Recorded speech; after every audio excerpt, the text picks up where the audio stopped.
Hey guys, it's me, Brian. I'm back with another Doctor Who review. Yeah, just quick note before I start. Two quick notes. One, the deaf woman on Doctor Who, character's name is Cass. She is deaf. I got that wrong in my first review last week, and I'm sorry for that. But anyway, let's get into this review because I already tried recording once and it was 20 minutes long. Yeah, so I'm going to be chopping a lot of stuff to get to the essentials.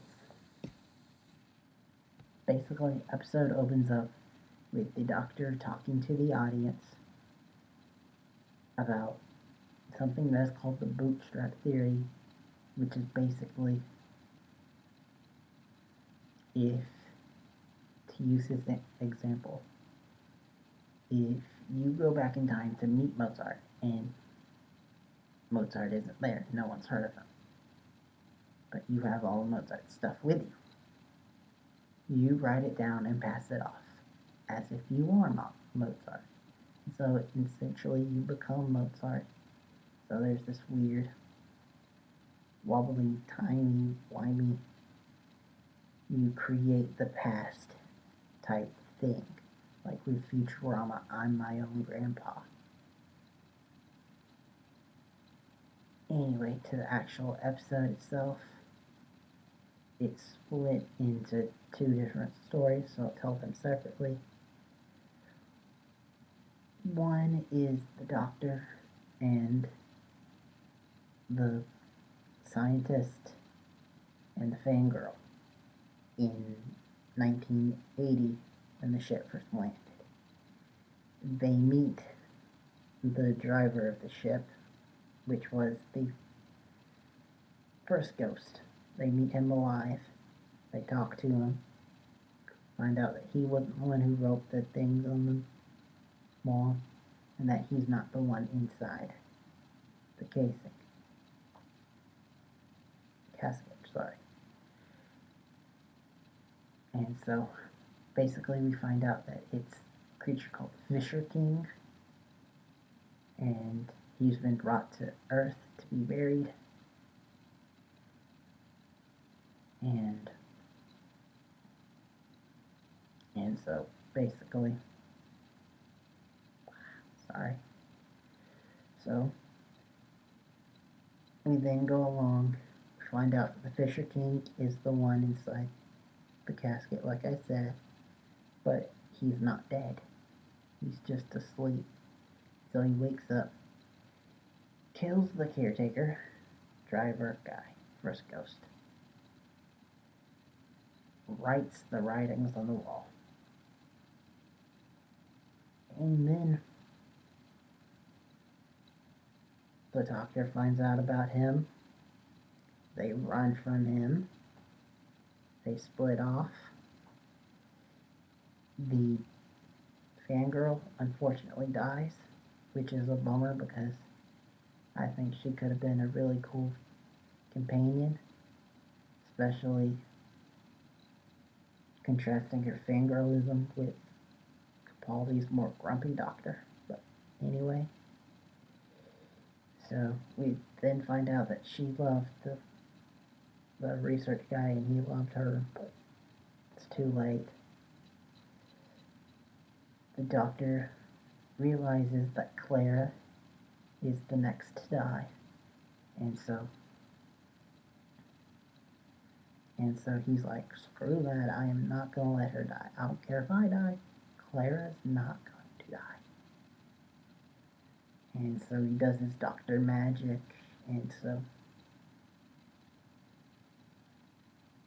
they go back in time to try to redo everything. And talk to Clara and get Clara out of there.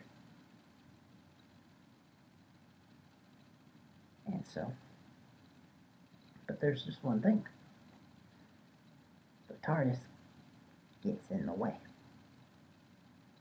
It only takes them back 30 minutes, which we find out from the Doctor, which we know from previous times, though, that it's basically the Back to the Future thing, where you're okay as long as you don't meet your previous self.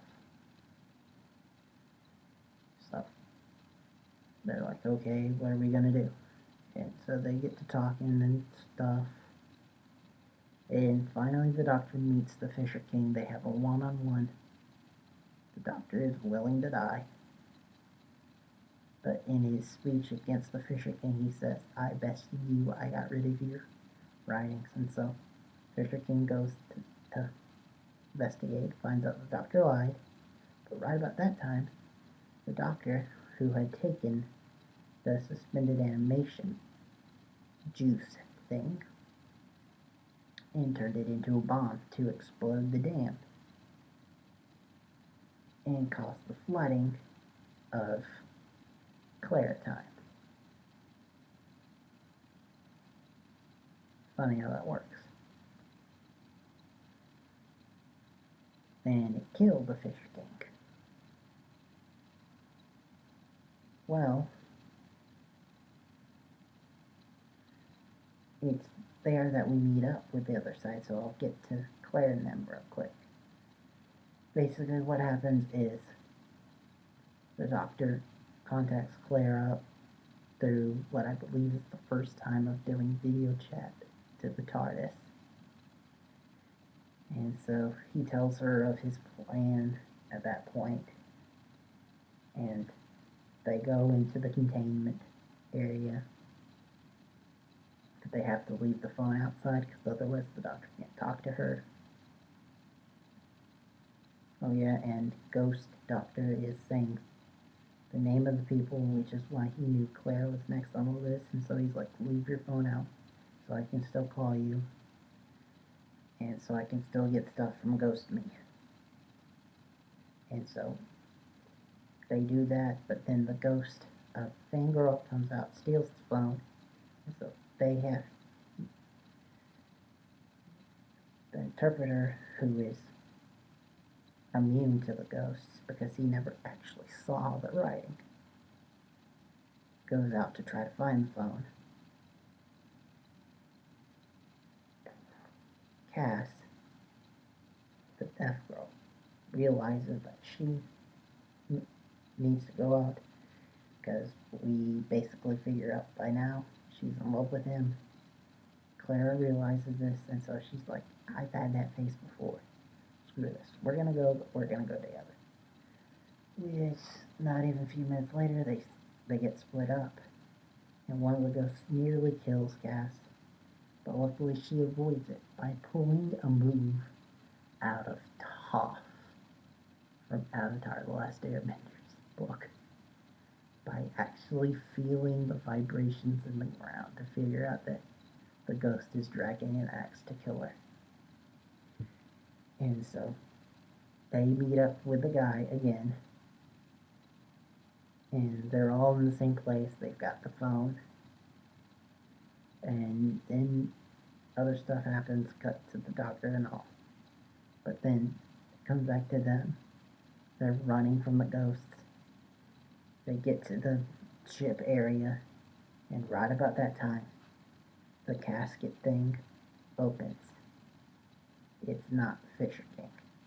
It's the Doctor. The Doctor says that Ghost Him was really a hologram, and that he's got this whole plan, and so he traps them in Ghosts in the containment, and he says that we can just leave them there, unit will find them, and put them away until they can fade away and leave on. And so the Doctor takes away the numbers from their minds with the sonic sunglasses. He even makes a few jokes about forgetting things like how to drink. And so then we get a touching scene where the scientist laments that he never was able to tell the fangirl how he felt about her until it was too late. And so then he realizes that the two sign language people are in love with each other. So he tells the interpreter to tell her that he's loved her and so and so. So he does. And then she pauses for a moment in shock. And he's like, oh my god, no, that was not me. I was just repeating what he said. And mid word, she gives him a big smooch. So you know. Yay. At least we got somewhat of a happy note to this story. And so then the Doctor and Clara leave. They get in the TARDIS.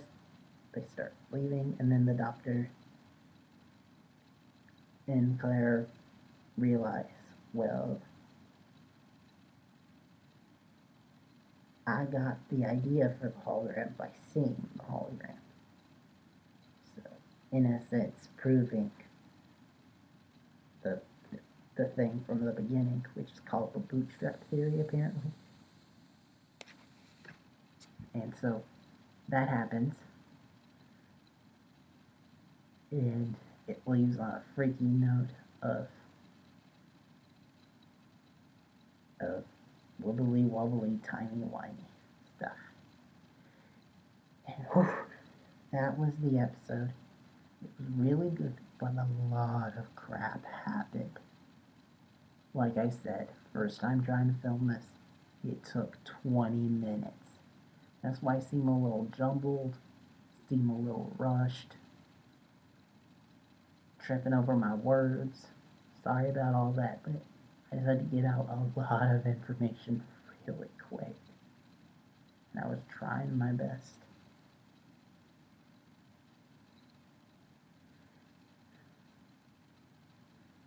I even forgot for a fourth time to warn about spoilers, which I'm gonna go have to do again and do a little thing written to warn you guys about spoilers.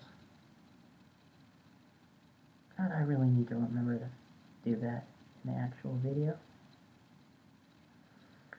Anywho,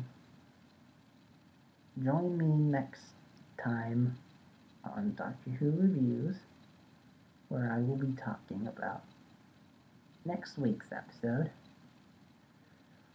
which features Maisie Williams from Game of Thrones. Awesome. Playing a significant role, but she's not anyone that we've seen before, so she's not like a reincarnation of Jenny, the Doctor, or Mana.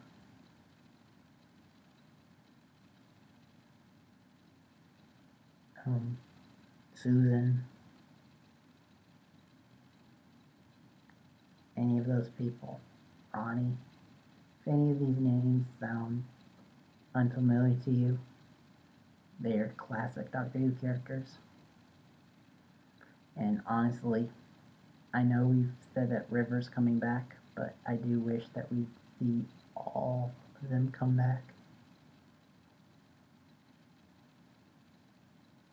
At some point, now that Missy's around and the idea of a Time Lady is in everyone's mind.